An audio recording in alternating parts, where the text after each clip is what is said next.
Olá, seja bem-vindo à leitura da Bíblia 365. Vamos continuar no dia 8 de dezembro, que é o dia 342. Vamos continuar em Oséias, capítulo 10, versículo 1 até o capítulo 14, versículo 9. Como Israel é próspero, é uma videira viçosa cheia de frutos. Mas quanto mais seu povo enriquece, mais altares idólatras constrói. Quanto mais fartas suas colheitas, mais belas suas colunas sagradas. O coração dos israelitas é inconstante, são culpados e devem ser castigados. O Senhor derrubará seus altares e despedaçará suas colunas.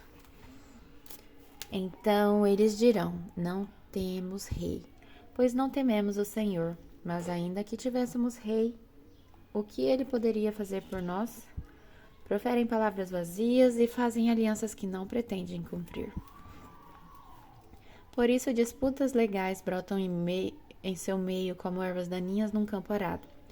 Os habitantes de Samaria tremem de medo por causa de Bezerro em Bet-Aven e por ele lamenta.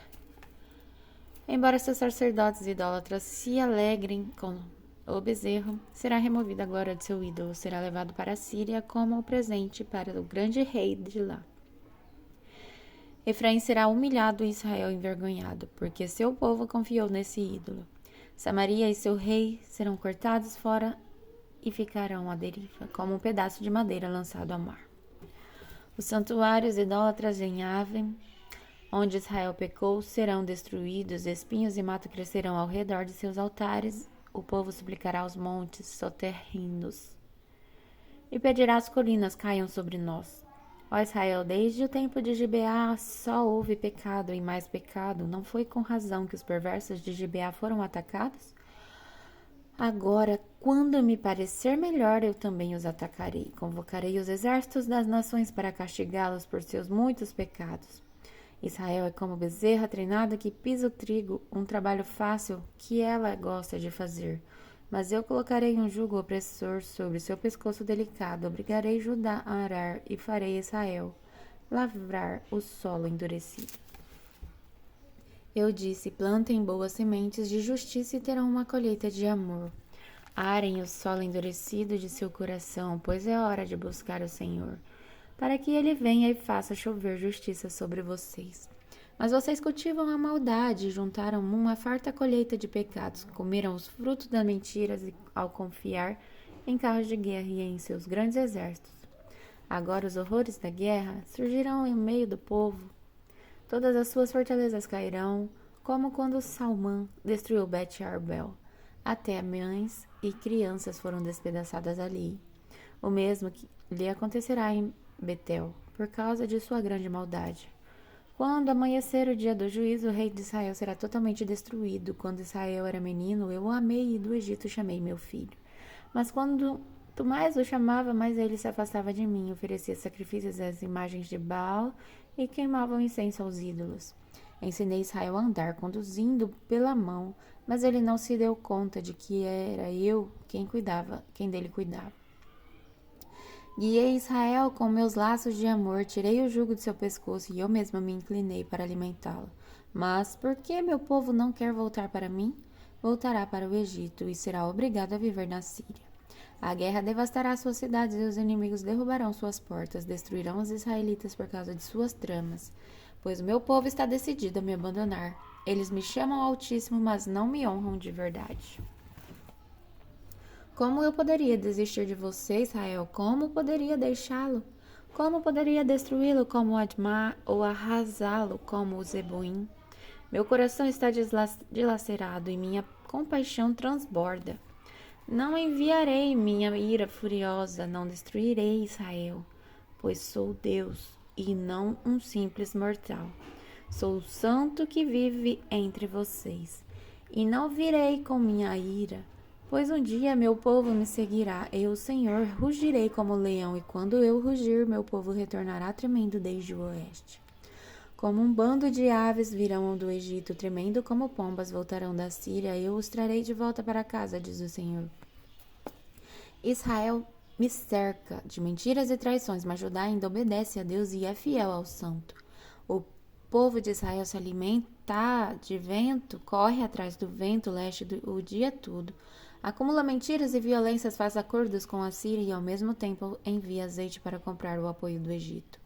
Agora o Senhor apresenta acusações contra Judá, está prestes a castigá-lo, a castigar Jacó por sua conduta enganosa e lhe retribuir por tudo o que fez. Ainda no ventre, Jacó agarrou o calcanhar de seu irmão. Quando se tornou homem, lutou com Deus. Sim, lutou com o anjo e venceu. Chorou, suplicou-lhe que o abençoasse. Ali em Betel encontrou Deus, e Deus falou com ele. O Senhor, Deus dos exércitos, o Senhor é seu nome. Portanto, voltem para seu Deus, pratiquem o amor e a justiça e confiem sempre nele. O povo, no entanto, se comporta como comerciantes astutos que usam balanças desonestas e gostam de explorar. Israel diz: fiquei rico, fiz fortuna com meu próprio esforço. Ninguém descobriu que enganei outros. Meu histórico é impecável. Mas eu sou o Senhor, seu Deus, que os tirou do Egito. Eu os farei morar em tendas outra vez, como fazem em feriados sagrados. Enviei meus profetas para diverti-los com muitas visões e parábolas, mas os habitantes em Gileade não valem nada. Por causa de seu pecado em Gilgal também sacrificam bois, seus altares são enfileirados como montes de pedra à beira de um campo arado. Jacó fugiu para a terra de Harã e ali cuidou de ovelhas para obter uma esposa. Então, por meio de um profeta, o Senhor tirou do Egito os descendentes de Jacó. E por meio de um profeta eles foram protegidos, mas o povo de Israel provocou o Senhor amargamente. Agora ele os sentenciará à morte, como pagamento por seus pecados. Quando a tribo de Efraim falava, o povo tremia de medo, pois essa tribo era importante em Israel, mas pecaram ao adorar Baal, e com isso selaram sua destruição. Agora continuam a pecar ao fazer ídolos de prata, imagens modeladas por mãos humanas. Oferecem-lhes sacrifícios, eles dizem. Beijem os ídolos em forma de bezerro. Por isso desaparecerão como a neblina da manhã, como o orvalho à luz do sol, como a palha soprada pelo vento, como a fumaça que sai pela chaminé. Eu sou o Senhor, seu Deus, que os tirou do Egito. Vocês não reconhecerão outro Deus além de mim, pois não existe outro Salvador. Cuidei de vocês no deserto, naquela terra seca e sedenta. Mas depois que comeram e se saciaram, ficaram orgulhosos e se esqueceram de mim. Agora eu os atacarei como um leão, como um leopardo à espreita no caminho, como uma ursa da qual roubaram os filhotes. Arrancarei seu coração. Como uma leoa faminta os devorarei, e como um animal selvagem os despedaçarei. Ó Israel, você está prestes a ser destruído por mim, seu único ajudador. Agora onde está seu rei? Que ele salve suas cidades, onde estão os líderes da terra, os reis e os príncipes que vocês exigiram de mim? Em minha ira eu lhes dei reis e em minha fúria os tirei. A culpa de Efraim foi acumulada e seu pecado armazenado para o castigo. O povo sentiu dores como as dores do parto, mas é insensato como uma criança que não quer nascer. A hora do nascimento chegou, mas ele fica no ventre. Devo resgatá-los da sepultura? Devo redimi-los da morte? Ó morte, traga seus horrores, ó sepultura, traga suas pragas, pois não terei compaixão deles. Efraim é o mais próspero de seus irmãos, mas um vento leste e uma rajada do Senhor se levantará no deserto. Suas fontes se esgotarão e seus poços secarão. Todas as suas riquezas serão saqueadas e levadas embora. Ó povo de Samaria, sofrerá as consequências de sua culpa, pois se rebelou contra seu Deus. Será morto pela espada inimiga. Suas crianças serão despedaçadas e suas mulheres grávidas abertas ao meio. Volte, ó Israel, para o Senhor seu Deus, pois seus pecados causaram sua queda. Tragam suas confissões e voltem para o Senhor. Diga-lhe: perdoa nossos pecados e recebe-nos com bondade, para que possamos oferecer-te nossos louvores. A Síria não pode nos salvar, nossos cavalos de guerra também não. Nunca mais diremos aos ídolos que fizemos, vocês são nossos deuses. Somente em ti os órfãos encontram misericórdia. Então eu os cuidarei de sua infidelidade e os amarei com todo o meu ser, pois minha ira desaparecerá para sempre. Serei para Israel como um orvalho refrescante. Israel florescerá como o lírio, lançará raízes profundas no solo como os cedros do Líbano. Seus ramos se estenderão como belas oliveiras, perfumados como os cedros do Líbano.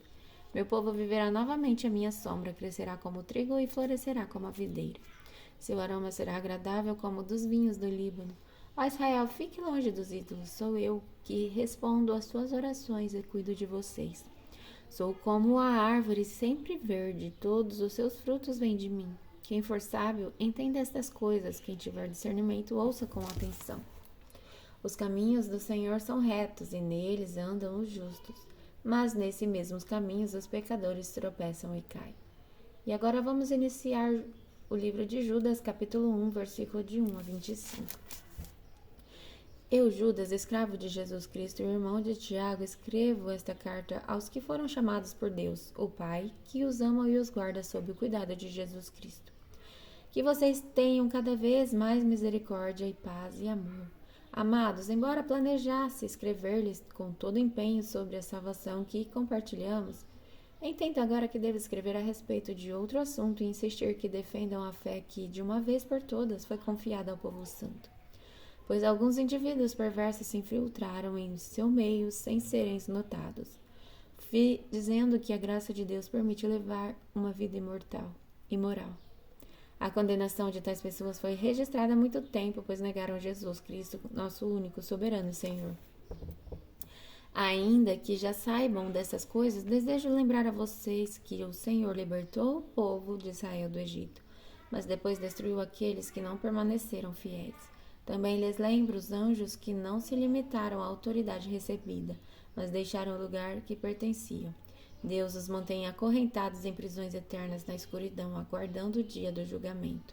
E não se esqueçam de Sodoma e Gomorra e das cidades vizinhas, cheias de imoralidade e de perversão sexual de todo tipo, que foram destruídos pelo fogo e servem de advertência do fogo eterno do julgamento. Da mesma forma, essas pessoas, afirmando ter autoridade com base em sonhos, vivem de modo imoral, desprezam as autoridades e zombam dos seres sobrenaturais. Mas nem mesmo o arcanjo Miguel se atreveu a acusar o diabo de blasfêmia.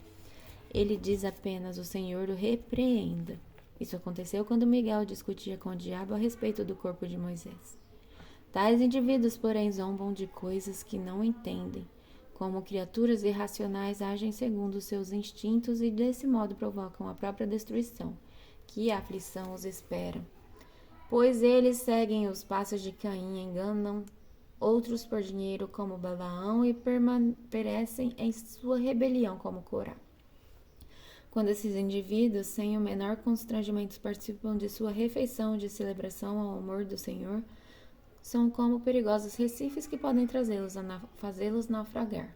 Sim, são como pastores que só se preocupam consigo mesmos, como nuvens que passam sobre a terra sem dar chuva, como árvores no outono duplamente mortas porque não dão frutos e foram arrancadas pelas raízes. São como ondas violentas no mar espalhando a espuma e seus atos vergonhosos, como estrelas sem rumo condenadas para sempre à mais profunda escuridão. Enoque, que viveu na 7ª geração depois de Adão, profetizou a respeito desses homens, dizendo: ouçam, o Senhor vem com incontáveis milhares de santos para julgar a todos. Convencerá os pecadores de seus atos perversos e dos insultos que pronunciaram contra ele. São murmuradores e descontentes, que vivem apenas para satisfazer os próprios desejos. Contam vantagem em alta voz e bajulam outros para conseguir o que querem. Amados, lembrem-se do que previram os apóstolos do nosso Senhor Jesus Cristo. Eles lhes disseram que nos últimos tempos haveriam zombadores cujo propósito na vida é satisfazer seus desejos perversos. Eles provocam divisões entre vocês e seguem seu instinto naturais, pois não têm neles o Espírito. Mas vocês, amados, edifiquem uns aos outros em sua santíssima fé. Orem no poder do Espírito Santo e mantenham-se firmes no amor de Deus, enquanto aguardam a vida eterna que nosso Senhor Jesus Cristo lhes dará em sua misericórdia. Tenham compaixão daqueles que vacilam na fé, resgatem outros, tirando-os das chamas do julgamento. De outros ainda tenham misericórdia, mas façam isso com grande cautela, odiando os pecadores que contaminam a vida deles. Toda honra seja aquele que é poderoso para guardá-los de cair e para levá-los com grande alegria e sem defeito à sua presença gloriosa. Toda glória seja aquele que é o único Deus, nosso Salvador, por meio de Jesus Cristo, nosso Senhor. Glória, majestade, poder e autoridade lhe pertence desde antes de todos os tempos, agora e para sempre. Amém. E agora em Salmos, capítulo 127, versículo de 1 a 5. Se o Senhor não constrói a casa, o trabalho dos construtores é vão. Se o Senhor não protege a cidade, de nada adianta guardá-la com sentinelas. É inútil trabalhar tanto desde madrugada até a tarde da noite e se preocupar em conseguir o alimento, pois Deus cuida de seus amados enquanto dorme. Os filhos são um presente do Senhor, uma recompensa que Ele dá. Os filhos que o homem tem em sua juventude são como flechas na mão do guerreiro. Feliz é o que tem uma aljava cheia delas. Não será envergonhado quando enfrentar seus inimigos à porta da cidade. E agora em Provérbios, capítulo 29, versículo de 15 a 17. A criança que é corrigida se torna sábia, mas o filho indisciplinado envergonha sua mãe. Quando os perversos estão no poder, o pecado se multiplica, mas os justos verão sua queda. Discipline seus filhos e eles darão paz a seu espírito e alegria ao seu coração. Até o dia 343.